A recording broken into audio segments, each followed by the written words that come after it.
அனைவருக்கும் வணக்கம். இன்றைக்கு நாம பார்க்க போற தலைப்பு ஒரு வித்தியாசமான தலைப்பு. தமிழ்நாடு அரசோட செயல்பாடு எப்படி இருக்கு? மாண்புமிகு தமிழ்நாட்டின் முதலமைச்சர் திரு ஜோசப் விஜய் அவர்களுடைய ஆட்சி எப்படி இருக்கிறது? எதிர்க்கட்சியோட செயல்பாடு எப்படி இருக்கு? ஆட்சியாளரோட செயல்பாடு எப்படி இருக்கு? அதோட ஒரு கருத்தை நாம் இதுல தெரிவிக்க போறோம். உண்மையிலேயே ஒரே வரியில சொன்னா தமிழ்நாடு இப்பதாங்க உண்மையா தலை நிமிர்ந்திருக்கு. தமிழ்நாடு தப்பி பிழைத்திருக்கு. ஊழல் ஒழிந்திருக்கிறது.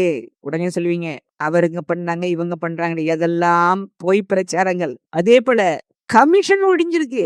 இந்த ரெண்டே தமிழ்நாட்டோட கஜானா காலியாகாம இருக்கும். மனசாட்சி தொட்டு சொல்லுங்க, நீங்க கமிஷன் வாங்கல, இந்த கமிஷன் ஒழிச்சிருக்காங்களே, கமிஷன் எவ்வளவு?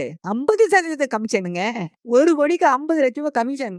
ஒரு நமக்கு நாமே திட்டத்துல போய் 50 லட்ச ரூபாய் பணம் கட்டினீங்கன்னா 50 லட்ச ரூபாய் அவங்க கொடுப்பாங்க. நீங்க கொடுத்து 50 லட்ச ரூபாய் அவங்க எடுத்து விடுவாங்க.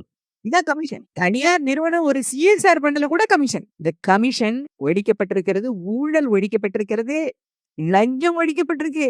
அரசு துறையில லஞ்சம் முற்றிலுமா ஒழிக்கப்பட்டிருக்கு. சார், லஞ்சம் ஏன் வாங்குறாங்கன்னு விசாரிச்சா, சார் நான் இந்த இடத்துக்கு டிரான்ஸ்ஃபர்ல இவ்வளவு ரூபாய் கொடுத்து வந்தேன், அதனால நான் லஞ்சம் வாங்குறேன். அவங்க யாருக்கு இப்போ ஒரு பழைய ஆட்சியாளர்கள் என்ன பண்ணிருக்காங்க பாருங்க. ஒரு வட்டார போக்குவரத்து அலுவலர் இருக்காரு. இவரு ஒரு இடத்துக்கு முக்கியமான இடத்துக்கு டிரான்ஸ்ஃபர் கேக்குறாருன்னா, எப்பா நீ அங்க போனாக்க இவ்வளவு சம்பாதிக்கலாம்ப்பா, நீ இவ்வளவு எனக்கு கொடுத்துருப்பா. ஒரு மினி பஸ் ஓட்டுறாரு ஒருத்தர். ஒரு ஊருக்கு கொஞ்சோண்டு ஒரு 2 கிலோமீட்டர் ஓட்டுங்க அப்படின்னு கேக்குறாரு. அப்போ நடந்ததெல்லாம் பழசு, எல்லாமே பழைய ஆட்சி நடந்தது. ஒரு 2 கிலோமீட்டர் ஓட்டுங்கன்னு கேக்குறாரு. அந்த மக்கள் கேக்குறாங்க, கொஞ்சம் 2 கிலோமீட்டர் கொஞ்சோண்டு கொண்டு விடுங்களேங்கிறாங்க. அனுமதி இல்லாம ஓட்டக்கூடாது, ஏதாவது விபத்து ஆயிட்டா பிரச்சனை ஆயிடும். அனுமதி வாங்குறதுக்காக போறாரு. அவர்கிட்ட கேக்குறாரு, இவ்வளவு தூரம் ஓட்டணும்னா நீ 50,000 பணம் கொடுக்கணும், 2 கிலோமீட்டர் ஓட்டுறதுக்கு அனுமதி தர்றேன் பாருங்க. ஏன்னா ஏற்கனவே அவர் கொடுத்திருக்காரு, அதை வாங்குறவரு. அதே போல வருவாய்த்துறையில ஒரு அமைச்சர் வராரு, ஒரு நடக்குதுன்னா அதுக்கு செலவு எல்லாமே இவங்க தான் பண்ணிருக்காங்க. ஒவ்வொரு ஆண்டு நடக்கக்கூடிய அந்த ஆடிட்டிங்க்கு எல்லா செலவும் இவங்க தான், இல்லாட்டியும் எழுதி வச்சுட்டு போயிடுவாங்க. ஆக அதிகாரிகள் லஞ்சம் வாங்குவதற்கு காரணம் அரசாதான் அமைஞ்சிருக்கு. அரசு எல்லா துறையிலையும் ஊழல் லஞ்சம் மலிந்து கிடந்தது, இப்போ ஒழிக்கப்பட்டிருக்கு. எவ்வளவு பெரிய சாதனை! மனசு தொட்டு சொல்லுங்க.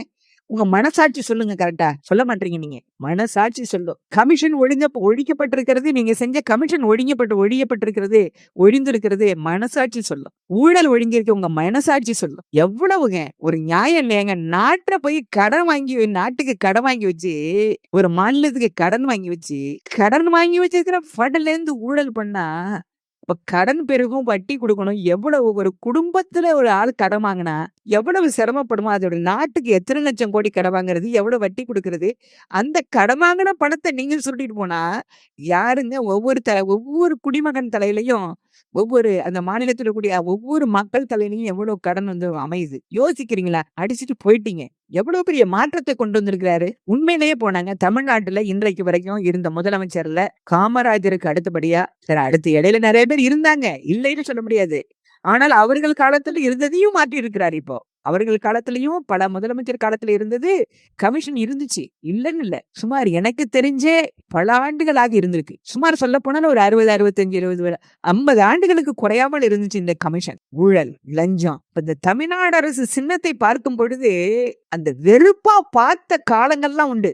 ஏன்னா அந்த அளவுக்கு ஊழல் லஞ்சம் இருந்துச்சு. அததான் கமிஷன் தான் ஊழல். ஆகவே இப்ப எப்படி இருக்கு? மிகச்சிறப்பா இருக்கு. காமராஜர் ஐயா அவர்களுடைய காலத்துக்கு அடுத்தபடியா, அதுக்கு இடையில நிறைய பேர் வந்தாங்க, இல்லைன்னு சொல்லல, நிறைய சாதனைகள் படைச்சிருக்காங்க. ஆனா அந்த கமிஷனை ஒழிச்சது முதல் முதலமைச்சர். இந்த லஞ்சத்தை ஒழித்த முதல் முதலமைச்சர் மாண்புமிகு தமிழ்நாட்டின் இப்பொழுதைய முதலமைச்சர் டாக்டர் தான் சொல்லணும். டாக்டருங்க, அவருக்கு பட்டம் கொடுக்கலாங்க. யார் யாருக்கோ கொடுக்குறீங்க, கொடுக்கலாம், நிச்சயமா வாங்குவார், கொடுப்பார்கள். காசு கொடுத்துல சும்மா இல்ல, அதுக்கு லஞ்சம் கிடையாது. கொடுக்கணும், மனசாட்சி இருந்தா கொடுக்கணும். தமிழ்நாட்டுடைய இப்பொழுது முதலமைச்சர் திரு ஜோசப் விஜய் அவர்கள் தான் அந்த லஞ்சத்தையும் ஊழலையும் ஒழிக்க பாடுபட்டு கொண்டிருக்கிறார். காமராஜர் ஐயா இருந்த காலத்துல எப்படி தெரியுமா இருந்துச்சு அந்த ஆட்சி? இப்போ நடந்துட்டு இருக்கு. உண்மையிலேயே காமராஜர் ஐயாவோட ஒவ்வொரு வரியும் வரலாறு, ஒவ்வொரு செயலும் வரலாறு, ஒவ்வொரு செயலும் தூய்மை, ஒவ்வொரு செயலிலும் பொதுநலன் இருந்துச்சு. சுயநலம் இல்லாத ஒரு முதலமைச்சர்னா அவர் தான். அதுக்கு அடுத்தபடி இப்பதான் எதற்காக இந்த லஞ்சம் ஊழல் இல்லாத மக்களுக்கான ஆட்சி செய்யக்கூடிய ஒரு அரசா இப்ப இருக்கு. அதுக்கு அடுத்தபடியா மாமனிதர்கள்ல பாத்தீங்கன்னா கலாம் அவர்கள், அப்துல் கலாம் அவர்கள் இருந்த பொழுது, குடியரசுத் தலைவரா இருந்த பொழுது பல கோப்புகள்ல அவர் கையெழுத்து இடல. நாட்டு நலனுக்கு விரோதமாக இருக்கக்கூடிய எந்த கோப்பையும் அவர் கையெழுத்திடல. அதனாலதான் மீண்டும் அவரு குடியரசுத் தலைவரா இருக்க முடியல. மாமனிதர், மாணவர்களுக்காக பல சேவைகளை செய்தவர், நாட்டுக்காக உழைத்த 2 கா. கலாம், காமராஜர், இன்னும் நெறைய பேர் இருக்காங்க. கக்கன், இன்னும் நிறைய பேர் இருக்காங்க. இப்படிப்பட்ட மாமனிதர்கள் வரிசையில இப்போ மாண்புமிகு தமிழ்நாட்டின் முதலமைச்சர் திரு ஜோசப் விஜய் அவர்கள் வந்திருக்காங்க. கண்டிப்பா காமராஜரை எல்லாம் விட, கலாமை எல்லாம் விட உலகம் போற்றும் மிகப்பெரிய தலைவராக உருவெடுக்க போகிறார். நீங்க பொறுத்திருந்து பாருங்க. எங்க யாராலையும் ஊழலை ஒழிக்கவே முடியாம இருந்தது, இந்த லஞ்சத்தை கமிஷனை ஒழிக்க முடியாதது பெரிய சாதனைங்க. அது வாழ்க்கையோட பின்னி கிடந்தது. ஒரு கிராம நிர்வாக அலுவலர்கிட்ட போய் இவரோட பையன் இவரோட ஒரு உண்மையான ஒரு பையன் உண்மையான ஒரு சர்டிபிகேட், இவரோட அப்பா இவரோட பையன் இந்த சான்றிதழ் கொடுக்கறதுக்கு லஞ்சம். ஐயோ, இந்த ஊரக வளர்ச்சித்துறை இருக்கு, அது பெரிய ஊழல் துறை. எல்லாமே கான்ட்ராக்ட், கமிஷன். ஆகவே எல்லாம் ஒழிந்திருக்கிறது இப்பொழுது. நேற்றைக்கு தமிழ்நாட்டின் முதலமைச்சர் ஒரு பெரிய செயலை தொடங்கியிருக்காரு. பெரிய வரவேற்பு தமிழ்நாட்டுல மக்கள்கிட்ட. நீங்க இதை பேசிட்டு இருக்கும்போது கமெண்ட் பண்ணுவீங்க, அது மனசாட்சி படி நீங்க கமெண்ட் பண்ணீங்கன்னா தப்பா கமெண்ட் பண்ண மாட்டீங்க. மனசாட்சி ஒன்று இருந்தால், உண்மை என்று உங்களுக்கு புரிய வரும் பொழுது தெரியும். தமிழ்நாட்டோட முதலமைச்சர், இப்பொழுதைய முதலமைச்சர் நிச்சயமாக எதிர்காலத்துல உலக தலைவராவார். நிச்சயமா பாருங்க. ஏன்னா நேர்மையின் சிகரம் ஆகிவிட்டார். நேற்றைக்கு ஒரு சமூக நீதித்துறை மாணவர் விடுதியில போய் ஆய்வு மேற்கொண்டதுல, திடீர் ஆய்வு மேற்கொண்டதுல அந்த அமைச்சருக்கே தெரியாது அந்த விடுதிக்கு போறது. இப்படித்தான் பண்ணணும். முதலமைச்சர் அந்த துறை அமைச்சருக்கே சொல்லக்கூடாது. திடீர்னு வண்டியை கிளப்பணும். ஏதாவது ஒரு துறையில போய் அதை விசிட் பண்ணணும். அப்பதான் அங்குள்ள பிரச்சனை தீரும். ஏதாவது ஒரு சாலையில போகணும். அந்த சாலை எப்படி இருக்கு அப்பதான் தெரியும். நான் இந்த ஊருக்கு போறேன்னு சொன்னாலே ரோடு போட்டுடுறாங்க, குழிய அடைச்சிடுறாங்க, குப்பையை கூட்டிடுறாங்க. கூடாது. உண்மையாக ரகசியமா திடீர் விசிட் தான் முதலமைச்சர் பண்ணணும். அது ஒரு பெரிய சாதனை இல்லையா? நேற்று போய் கையை கட்டிட்டு அந்த சமூக நீதித்துறை மாணவர் விடுதியில ஒரு மாணவர் சொல்றாரு, குற்றங்களா அடிக்கிட்டு போறாரு. இன்றைக்கு அந்த குற்றங்கள், அதாவது குறைகளா அடிக்கிட்டு போறாரு. அந்த குறைகள் எல்லாம் இன்றைக்கு தீர்க்கப்பட்டிருக்கிறது. எவ்வளவு பெரிய சாதனை அது. ஐயப்பா, மெய் சிலிர்க்குதுங்க. கமெண்ட் பண்ணுவீங்க, புரிஞ்சு பண்ணுங்க, விசாரிச்சு பண்ணுங்க. ஊறி போயிருக்காதீங்க. மாறுங்க. எல்லாம் உண்மையிலேயே மிகப்பெரிய சாதனை. இன்னும் எல்லா துறையிலையும் முதலமைச்சர் திடீர் விசிட் பண்ணணும். அமைச்சர் கூட சொல்லக்கூடாது. அந்த துறை அமைச்சர் சொன்னா கீழே நம்ம தன் துறை காப்பாற்றி கொள்ளணும், தன் துறையில எந்த வித பிரச்சனையும் இருக்கக்கூடாதுன்னு காப்பாற்றி விட்டுருவாங்க.